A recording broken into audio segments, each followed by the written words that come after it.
옆 사람과 한번 인사 나누겠습니다. 잘 오셨습니다. 오늘도 내 시간 되시기 바랍니다. 네, 우리 옆에 계신 분들 다 서로 아시는 분이신가요? 네. 근데 그 옆에 계신 분들 정말 옆에 계신 분들을 잘 아세요? 아, 그러세요? 잘 아신다고 대답하셨어요. 반대로 물어볼게요. 옆 사람이 정말 나를 아는 것 같으세요? 저 사람이 나를 정말 알 것 같으세요? 네? 저 사람이 나를 알면 얼마나 알 것 같아요? 당신이 나를 알면 얼마나 알아? 그런 생각 안 드세요? 어떤 부부가요, 운전을 둘이 하러 가면 남편이 운전하고 아내가 옆에 탔는데 남편이 까딱 실수하는 바람에 뒷차가 갑자기 위협을 당했습니다. 이 뒷차가 옆으로 쫙 오더니 이 운전석 그 유리를 내리고는요, 그 남편에게 막 욕을 퍼붓는 겁니다. 이런 바보 멍충이 말미잘 걸쭉한 욕을 막 쫙 틀어놓는 겁니다. 걸쭉한 욕을 다 들었습니다. 옆에 있던 아내가 묻습니다. 여보, 당신 저 사람 알아? 물어보는 거. 아니, 몰라. 그런데 어떻게 당신을 그렇게 잘 알지? 그러더라는 겁니다. 정말 옆 사람을 아시나요? 알면 얼만큼 아시나요? 옆 사람이 나를 알면 얼만큼 알기에 안다고 얘기할까요? 응? 우리가 서로에 대해서 뭘 알면, 어디까지 알면 안다고 얘기할 수 있을까요? 저는 아직도 아내를 잘 모르겠습니다. 날마다 새롭습니다. 긍정적인 면에서 그렇습니다. 물론 부정적인 면도 있겠지만 오늘 여기서 얘기하지는 않겠습니다. 한국 사람들은요, 아는 사람들이 참 많습니다. 그냥 조금만 알아도 나 그 사람 잘 알아라고 이야기합니다. 같은 고향 사람이면 다 아는, 그 사람 나하고 고향이 같아. 그럼 다 아는 사람입니다. 그 사람하고 나하고 종씨야. 그러면 그냥 거의 친척 수준으로 안다고 이야기합니다. 그 사람하고 나하고 동문이야. 그러면 그 사람하고 그냥 절친한 친구처럼 이야기해 버리는 게 한국 사람인 것 같습니다. 이게 큰 장점이기도 합니다. 모르는 사람과도 그냥 몇 번 얘기하다 보면 그냥 뭔가 끄트머리를 찾아서 연결점을 찾지요. 고향이 어디시냐고. 우리 사촌에 누가 고향이 거긴데. 그리고 이제 이렇게 연결하는 겁니다. 그래서 친한 사람이 되어지는 것이죠. 그래서 한국 사람들이 이렇게 걸쳐서 서로 뭔가를 연결시켜서 친한 친구가 되어 보려고 하는 그런 점이 있습니다. 장점은요, 전혀 모르는 사람과도 금방 친해지는 게 장점입니다. 그런데 그게 정말 친해진 걸까요? 그래서 정말 잘 아는 사람이 된 걸까요? 엄친아 엄친딸이라는 말이 있습니다. 이 엄친아는 엄마 친구 아들입니다.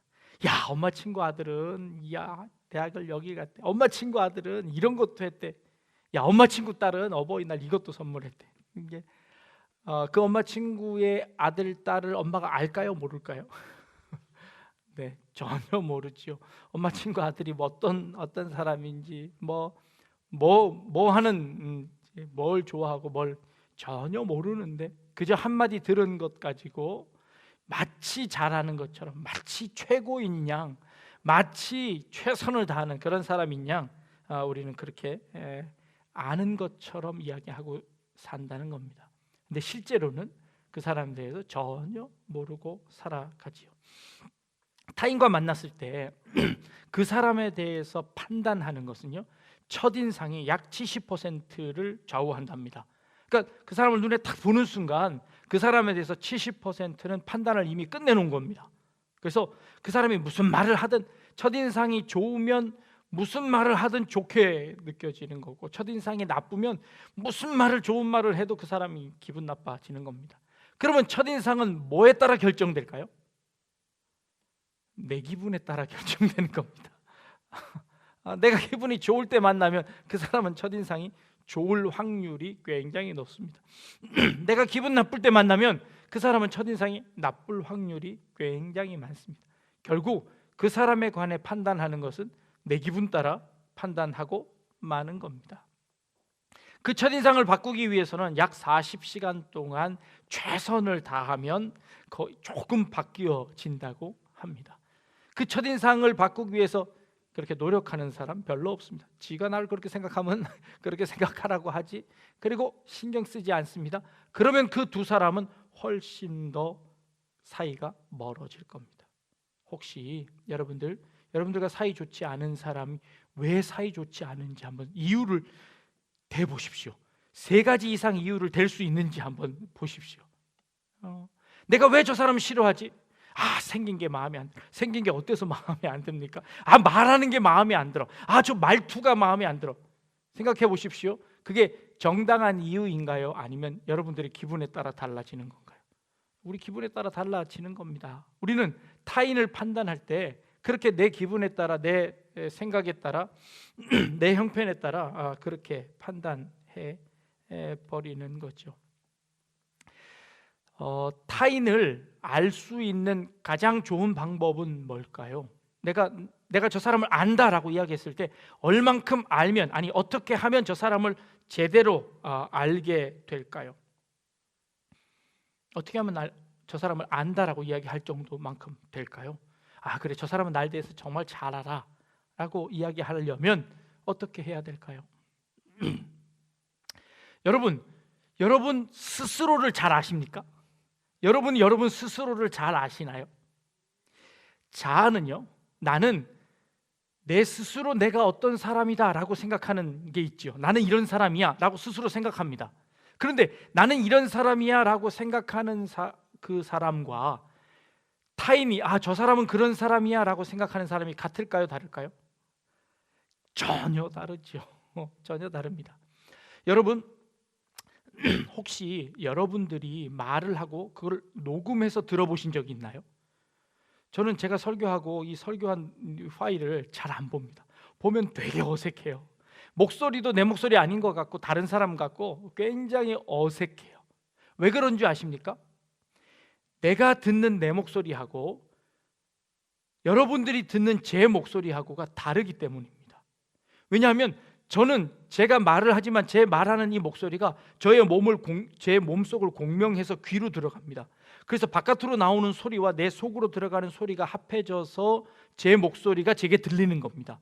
그러면 이 목소리는요, 여러분들이 듣는 목소리보다 훨씬 좋은 목소리가 들립니다.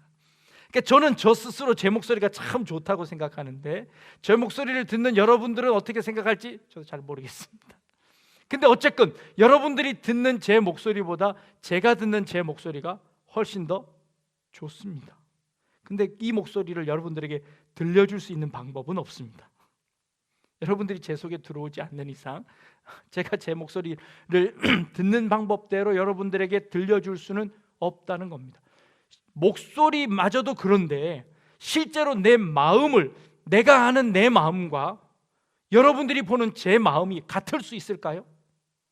절대 같을 수 없습니다. 그렇다면 내가 나를 아는 것, 남이 나를 아는 것이 차이가 나는데 내가 저 사람에게 대해서 뭐라고 판단하는 게 가능할까요? 불가능하죠. 내가 보는 저 사람이 진짜 저 사람인가요? 아니면 저 사람 스스로 생각하는 그 사람이 그 사람인가요? 어떤 목소리가 진짜 내 목소리인가요? 내가 듣고 있는 이 목소리가 내 목소리인가요? 아니면 여러분이 듣고 있는 그 목소리가 제 목소리일까요? 어떤 게 진짜 목소리일까요? 둘 다죠. 둘 다입니다. 그래서 우리는 타인을 판단할 수 없습니다. 타인을 판단하면 안 됩니다. 왜냐하면 그 사람이 진짜 그 사람인지 아닌지도 모르는데 그건 그저 내 생각대로 내 기분에 따라 판단한 그 사람입니다. 그러니 그 사람에 대해서 이러쿵 저러쿵 말하는 거는 불가능한 아주 잘못된 일입니다. 그러니 여러분 그렇게 말하시면 안 되는 겁니다. 내가 생각하는 내가 있습니다. 그리고 타인이 생각하는 나가 있습니다. 그리고 내가 생각하는 타인도 있습니다. 이 3가지가 어우러지면 어떻게 될까요? 하나의 완성된 것이 나올까요? 아니면 더 많은 가능성이 있을까요? 더 많은 가능성들이 나올 겁니다. 더 많은 수많은 사람의 그 평가들이 나올 겁니다. 그러니 그 중에서 무엇이 진짜인지는 도저히 알 수 없는 겁니다. 요 생각을 바흐틴이라는 학자가 했는데요. 그래서 뭘 얘기했냐면, 내가 나를 보고 있을 때, 내가 나를 보고 있는 것을 타인이 나를 본다면, 타인은 내가 나를 보고 있는 것보다 더 큰 것을 보고 있죠. 내가 보는 것과 타인이 보는 것, 물론 제3의 물건을 볼 때 두 사람이 같이 볼 수 있습니다. 그런데 내가 나를 보는 모습을 타인은 봅니다. 나는 나를 보는데 타인은 내가 나를 보는 모습을 봅니다. 어렵죠? 내가 나를 볼 때 나는 나를 봅니다. 그런데 타인은 내가 나를 보는 모습을 봅니다. 그러면 타인이 내가 보는 것보다 더 큰 것을 보죠. 내가 보는 것보다 더 많은 것을 다른 사람이 나를 봅니다. 그래서 내가 보는 것과 타인의 보는 것 사이에 잉여가 생깁니다. 여백이 생기죠. 그 여백이라는 것이 바로 그 다른 이 사람과 나 사이에 다름을 보는 겁니다. 어떤 한 사람이 고통을 당합니다. 어려움을 당하지요. 그 어려움을 겪고 있는 그 사람을 보고 있는 타인은 그 사람과 똑같이 어려움을 겪을까요? 아니죠. 저 사람이 어려움을 겪고 있구나 라는 것을 깨닫고, 그 사람이, 그 어려움을 겪고 있는 그 사람이 보지 못하는 것을 볼 수 있는 여유가 생깁니다. 잉여가 생기죠. 그게 뭘까요? 그 안에 위로가 채워지는 겁니다. 저 사람은 자기의 고통에 갇혀 있어서 아무것도 보지 못하는구나. 그래서 내가 저 사람이 못 보는 것을 내가 봐서 그 사람을 끌어안는다면 그 사이에 남겨진 여백, 잉여를 내가 끌어안을 수 있게 됩니다. 그래서 그 사람을 위로할 수 있게 된다는 것이지요. 내가 다른 사람을 보는 것은요, 변화무쌍합니다.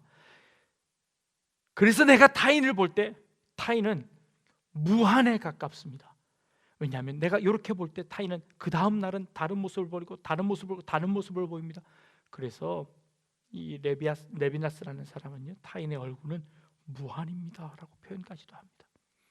타인의 얼굴 속에서 무한을 찾습니다. 타인의 얼굴 속에서 영원을 찾습니다. 어려운 말이긴 한데요, 이런 주장들을 현대 철학자들이, 현대 신학자들이 하기 시작했습니다. 자, 그러면 자, 이것은 타인을 보는 시선입니다. 그렇다면 여러분들은 하나님에 대해서는 아십니까? 여러분들은 지금까지 신앙생활을 오랫동안 해오셨는데 여러분들에게 하나님은 어떤 분이실까요? 하나님에 대해서는 얼만큼 알고 계신가요? 하나님은 무한하신 분입니다. 그래서 무한하신 하나님을 유한한 인간이 안다는 것은 불가능한 것이다 라고 여러 번 말씀드렸습니다. 유한이 무한을 안다는 것이 불가능합니다. 그러면 하나님을 모른다고 이야기하는 것이 가장 잘 아는 겁니다. 하나님은 하나님이 우리에게 하나님 자신을 보여주셔야만 그 보여주신 것만 알 수 있습니다. 하나님에 대해서 우리가 능동적으로 하나님은 이런 분이야 라고 정의 내리거나 하나님은 이런 분이 맞아 라고 할 수 없습니다. 왜요? 그렇게 하는 순간 하나님은 내 유한 안에 갇혀버리는 겁니다. 그러면 그것은 하나님이 될 수 없지요. 그러니 하나님은 무한하셔서 내가 생각하는 것보다 훨씬 크신 분이에요. 내가 하나님을 이렇게 생각하는데요, 요거는 내 생각이고요, 하나님은 요것보다 여기에 갇힐 수 없이 훨씬 더 크신 분이에요. 솔로몬이 성전을 그렇게 으리으리하게 지어놓고 이렇게 이야기합니다. 하나님을 내가 어떻게 요 조그만 성전에 가둘 수 있겠습니까? 하나님은 그렇게 무한하신 분인데 하늘에 하늘이라도 하나님을 가두어 놓을 수 없을 터인데 내가 어찌 조그만 성전 하나 만들어 놓고 요 성전에 하나님 계시라고 이야기할 수 있겠습니까? 라고 솔로몬이 고백하는 겁니다. 하나님이 요 성전 안에 계신가요? 하나님이 요 전 안에 여기만 계신가요? 아니죠. 하나님은 온 우주에 계십니다. 이 성전은 그저 우리가 정해놓고 모여서 하나님께 예배하는 장소로 쓰는 것이죠.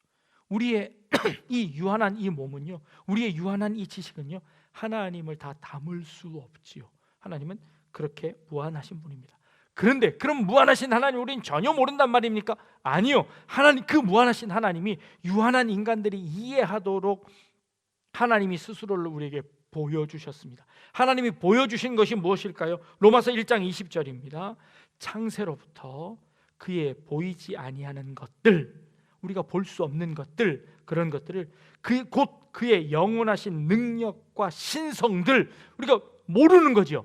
그런데 그 모르는 그 능력과 신성이 그가 만드신 만물에 분명히 보여 알려졌나니 그러므로 그들이 핑계하지 못할지니라 라고 로마서에 말씀하고 계십니다. 하나님에 대해서 알 수 없는 능력과 신성이 어디에 들어가 있다고요? 하나님이 만드신 만물 안에 들어와 있답니다.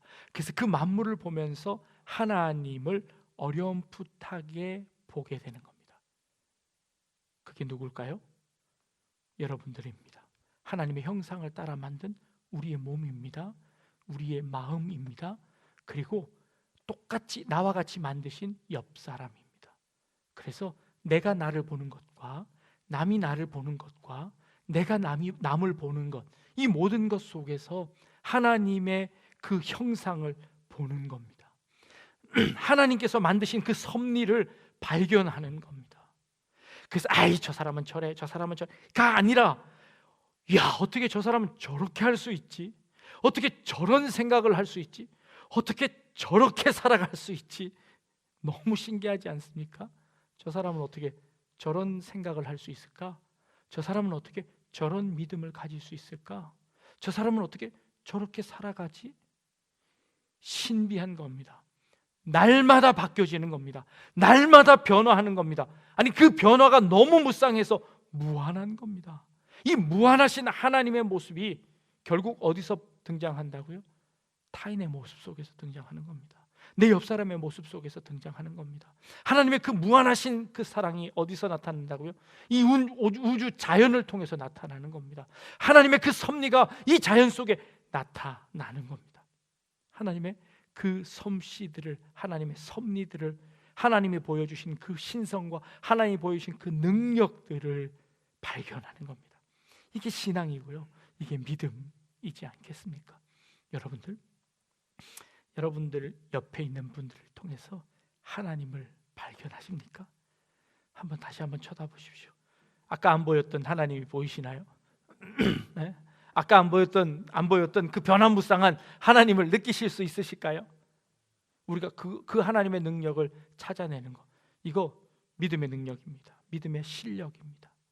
여러분들이 삶을 살아가면서 그 하나님의 능력과 신성을 우리 이웃들을 통해서, 타인의 얼굴을 통해서 발견해내는 것, 이거 귀한 믿음의 삶이라는 것입니다. 두 번째는요, 요한복음 1장 14절에 하나님이 예수님이 이렇게 말씀하십니다.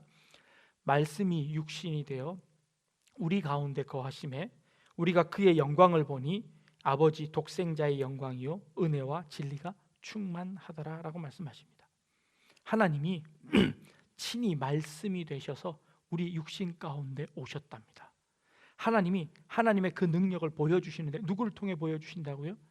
예수 그리스도를 통해 우리에게 하나님의 모습을 보여주셨답니다.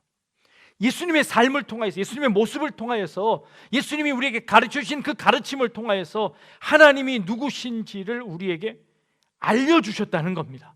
그래서 우리는 하나님을 누구를 통하여 발견해야 되나요? 예수님을 통해서 하나님을 발견해내야 합니다. 예수님을 통하여서 그 하나님을 만나는 겁니다. 그래서 우리가 이 말씀을 통해서 예수님의 삶을 따라가는 것이지요. 예수님의 삶을 한마디로 요약하면 뭘까요? 뭐죠? 사랑이십니다. 그렇지요? 모든 율법을 사랑으로 요약하셨습니다. 하나님은 우리에게 사랑이라는 모습으로, 예수 그리스도의 사랑이라는 모습으로 우리에게 나타나셨고 하나님의 모습을 보여주셨습니다. 우리는 그 하나님의 모습을 사랑이라는 그 사랑으로 깨닫게 되는 겁니다. 여러분 사랑해 보셨습니까? 언제쯤 해보셨습니까? 사랑하면 어떤 일이 일어날까요? 사랑하면 어떤 현상이 일어나나요?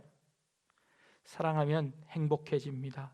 사랑하면 예뻐집니다. 사랑하면 살이 빠집니다. 아니, 사랑하면 살이 찌기도 합니다. 사랑하면 괜히 웃습니다. 사랑하면 다 좋아 보입니다. 과연 사랑에는 이렇게 좋은 것만 있을까요? 사랑하면 아프기도 합니다. 사랑하면 슬프기도 합니다. 사랑하면 애타기도 합니다. 사랑에 관한 많은 유행가들이 있습니다. 그런데요, 그 사랑에 관한 유행가 중에 80% 이상은요, 이별, 아픔, 슬픔, 상처에 관한 노래입니다. 네가 나를 떠나서, 내가 너를 그렇게 사랑하는데 네가 왜 나를 떠나? 나는 그럼에도 불구하고 널 사랑해. 이 보통 유행가의 가사들이 다 그런 것 아닙니까? 그렇게 아플 줄 알면서도 그래도 사랑할 수밖에 없어서 사랑한다. 이 보통 이 통속 소설이고 그리고 유행가의 내용입니다. 그렇게 아픈데도 사랑합니다. 사랑은요, 사실 좋고 즐거움보다 아픈 게 더 많습니다. 사랑은요, 안타깝고 애달른 것이 훨씬 더 많습니다. 그 가장 잘 알 수 있는 방법이 뭔가요? 예수님의 사랑의 극치가 어디서 나타나나요? 십자가입니다. 사랑해서 십자가를 지십니다. 사랑하기 때문에 아픔을 감내하는 겁니다. 자녀를 사랑하기 때문에 희생하는 것 아닙니까? 자녀를 사랑하기 때문에 내 모든 것 다 내어주는 겁니다. 사랑은 즐겁고 사랑은 늘 좋은 것이 아니라 사랑은 아픔입니다. 그럼에도 불구하고 사랑하는 것입니다. 하나님이 세상을 이처럼 사랑해서, 이처럼, 뭐가 이처럼일까요? 이처럼, 여기 이처럼, 하나님이 세상을 이처럼 사랑하사 뭐라고요? 독생자를 주셨으니입니다. 하나님이 세상을 이처럼 사랑하는 겁니다. 이처럼 잘 안 나왔습니다. 영어 성경에 보니까 so that 구문을 쓰고 있습니다. 너무 뭐뭐해서 뭐뭐할 수밖에 없다. 이 구문입니다.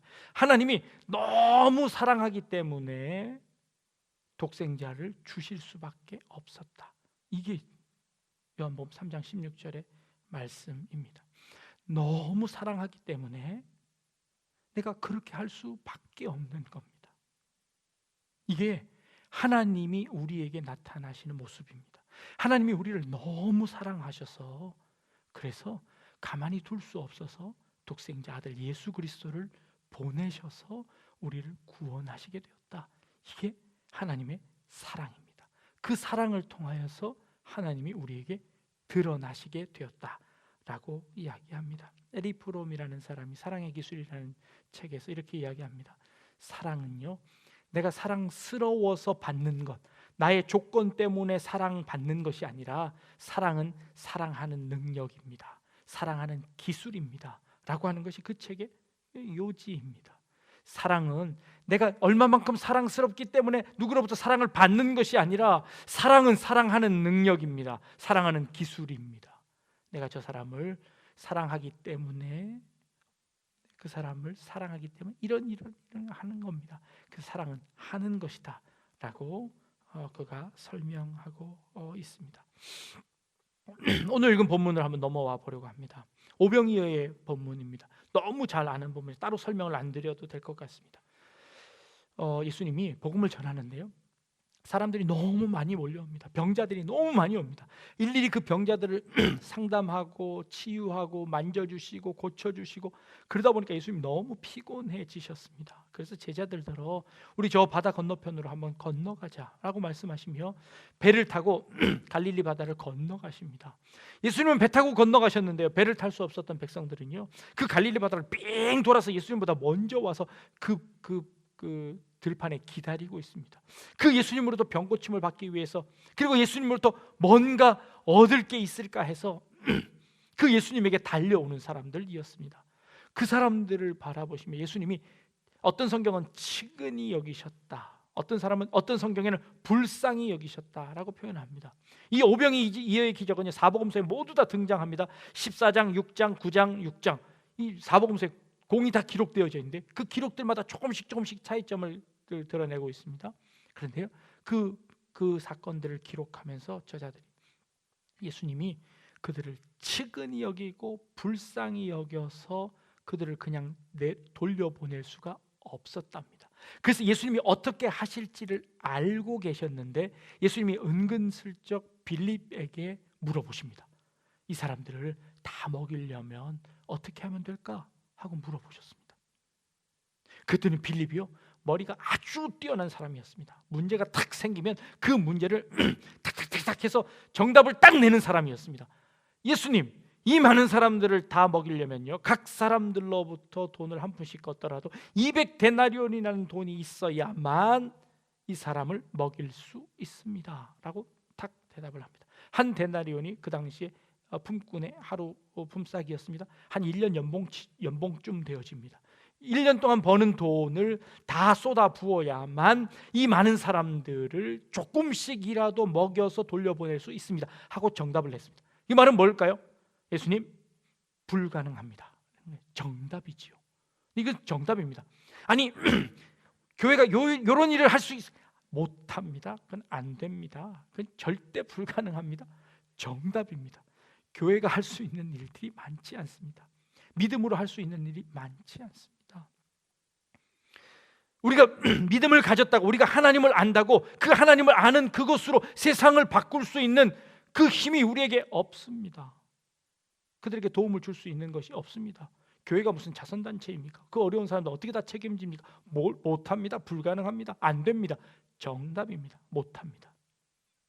그럴 때 다른 성경에는 기록하고 있지 않는데 요한복음에 보면 안드레가 저기에서 어떤 아이의 조그마한 이 먹을 것을 가지고 옵니다. 이게 오병이어지요.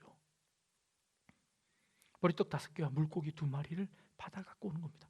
이 안드레는 이거를 어디서 받아왔냐면 조그마한 어린 아이에게서 받아옵니다. 그 조그마한 아이는 무슨 의도에서 줬을까요?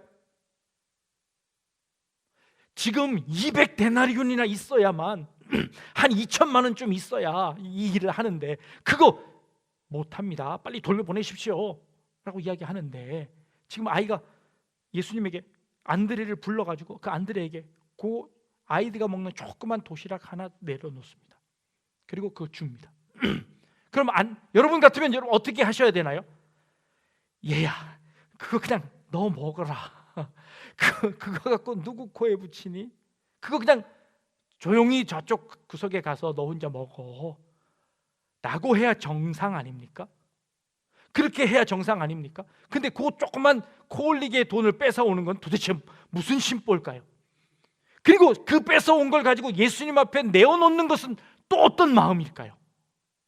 그 도대체 무슨 심정으로 그걸 내놓는 걸까요? 예수님이 뭘 하기를 원해서 내놓은 걸까요? 이 믿음이지 않을까요? 아니 예수님이 분명히 이걸 뻥튀기 해가지고 이걸 다 먹일 거야 라는 믿음이 있었을까요?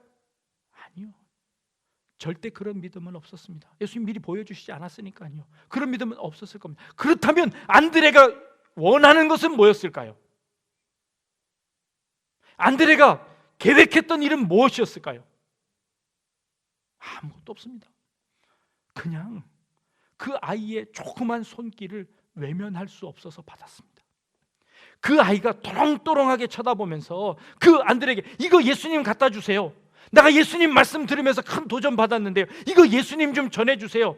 하고 예수님이 전해달라는 그 또렁또렁한 그 아이의 눈매를 보면서 그 아이의 얼굴을 보면서 차마 거절할 수 없어서 받았는지도 모르겠습니다.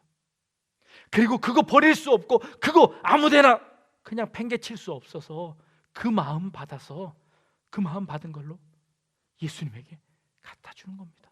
뭘 원하거나 뭘 바라거나 뭘 계획해서가 아니라 그냥 그 마음을 받은 겁니다. 그 아이의 마음을 받아서 예수님에게 전달하는 것이죠. 아무것도 바라는 것 없이 그저 내가 할 수 있는 그 하나 하는 겁니다. 그랬더니 예수님께서 그거를 받으시고 축사하시고 떼어서 나누어 주시는 겁니다. 근데 기적이 일어나기 시작하는 겁니다. 그랬더니 5천 명이 먹고도 남는 기적이 일어나는 겁니다. 믿음이지요. 내가 교회를 위해서 뭘 해? 내가 하나님의 나라를 위해서 뭘 해? 내 먹고 살기도 바쁜데, 내 하나 입 가리기도 부끄러운데 내가 뭘 해? 라고 이야기합니다. 아니요. 내가 타인의 얼굴 속에서, 타인의 그 눈망울 속에서, 그 어린아이의 그 눈 속에서 그 참된 진실을 보았다면 외면할 수 없지요. 그래서 받아오는 겁니다. 그리고는 그것 예수님에게 전해주는 겁니다. 예수님, 아이가 이것 가지고 오던데요. 부끄럽지요. 아무것도 아니지요. 그럼에도 불구하고 하나님 앞, 예수님 앞에 내어놓습니다.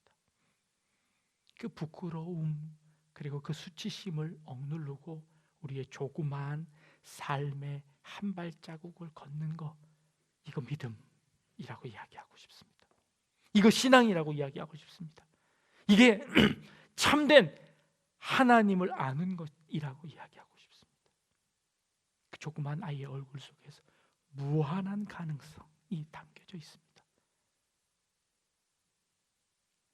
하나님의 그 사랑하는 그 많은 사람들을 그냥 돌려보낼 수 없어서 예수님께서 측은해하시고 불쌍해하시는 그 사랑, 이처럼 사랑하사 어쩔 수 없이 그들을 내가 먹여야 되겠다라고 하시는 그 주님의 사랑이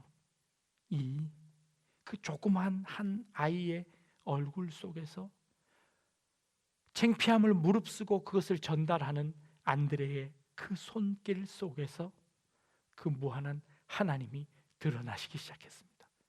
하나님이, 그 무한한 하나님께서 역사하기 시작하셨습니다.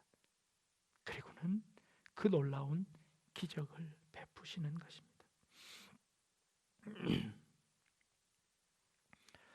우리 청년들이요, 내려가다 게시판을 한번 보십시오.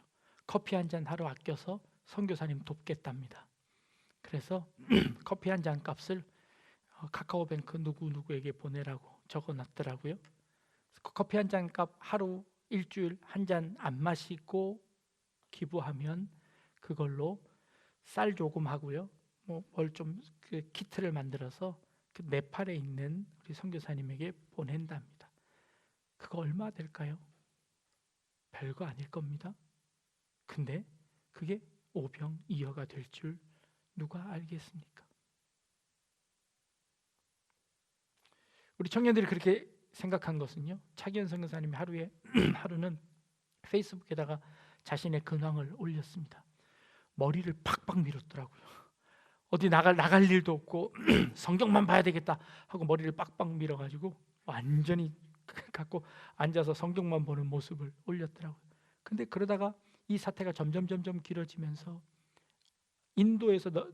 네팔은 인도에서 뭐가 넘어오지 않으면, 수출이 안 되면 굶어 죽을 수밖에 없답니다.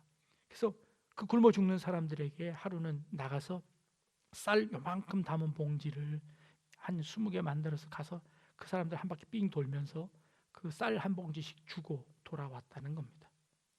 그것만으로도 그들이 며칠을 버텨낸다는 겁니다. 그들에게 그 쌀 한 봉지는 오병이어이죠. 우리들에게는 커피 한 잔 값밖에 안 됩니다. 그러나 그들에게는 그만큼의 기적이 되는 것이죠. 청년들이 그렇게 하겠다고 해서 저는 너무 마음이 기뻤습니다. 청년이 그렇게 하겠답니다. 그러면서 다른 생각이 들었습니다. 정부에서 100만 원이나 준답니다. 저희 4인 가족이라 재난지원금을 100만 원씩이나 준답니다. 그거 갖고 뭘 할까? 우리 교육자들이 냉장고를 바꾼다, 세탁기를 바꾼다. 저도 뭐 바꿀 거 많습니다. 근데 그런 순간 그거 공짜로 생기는 건데 내가 다 쓰면 뭐 할까 싶은 생각이 들었습니다. 근데 오늘 우연히 이메일이 하나 왔는데요. 선교사님들이, 귀국한 선교사님들, 그리고 선교사님들 돕는 미션 펀드라는 것이 만들어졌습니다. 이 미션 펀드는요, 그냥 이 기부금에서 제 신용카드로 기부금을 받으면 그 받은 신용카드 번호를 줘서 내가 얼마라고 쓰면 그냥 일시불로 얼마가 그쪽으로 가는 겁니다. 내 돈 나가는 거 아니고 이 재난지원금에서 나갈 수 있습니다. 이게 기부금으로 처리할 수 있다는 겁니다. 그래서 그렇게 해야 되겠다라고 마음속으로 생각을 하고 있습니다. 이 마음이 언제 바뀔지 모르기 때문에 미리 공포하는 겁니다. 네, 별거 아닐 수 있습니다. 그러나 그들의 얼굴 속에서, 그들의 눈망울 속에서 발견하는 무한한 하나님, 무한한 하나님의 사랑입니다. 그들이 자기를 쳐다보면서 볼 수 없었던 그 잉여를 내가 보고 있습니다. 그리고 그 잉여에 하나님의 사랑을 채워 놓고 싶습니다. 그리고 그 하나님의 사랑으로 그들이 다시 일어설 수 있게 되기를 바랍니다.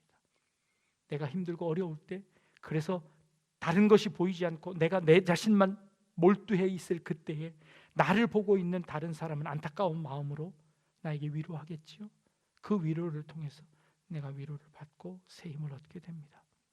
그래서요, 우리는 서로에게 무한한 존재가 되어지는 겁니다. 그래서 하나님의 사랑을 함께 나누게 되어지는 것이죠. 이게 신앙생활 아니겠습니까? 이게 믿음 아니겠습니까? 여러분들의 삶 가운데서 하나님을 만나시기 바랍니다. 누구를 통해서요?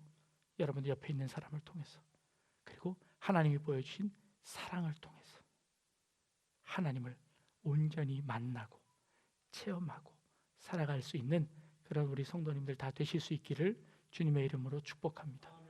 기도하겠습니다. 하나님, 하나님은 사랑이십니다. 하나님이 사랑하시기 때문에, 세상을 이처럼 사랑하시기 때문에 독생자를 주셨음을 저희들이 깨닫게 하여 주옵소서. 하나님이 나를 그렇게 사랑하신 것처럼 하나님이 내 옆에 있는 우리 형제 자매를 그렇게 사랑하시는 줄 믿습니다. 그래서 그 사랑 속에서 또 하나님을 발견할 수 있는 저희들의 삶이 되게 하여 주옵소서.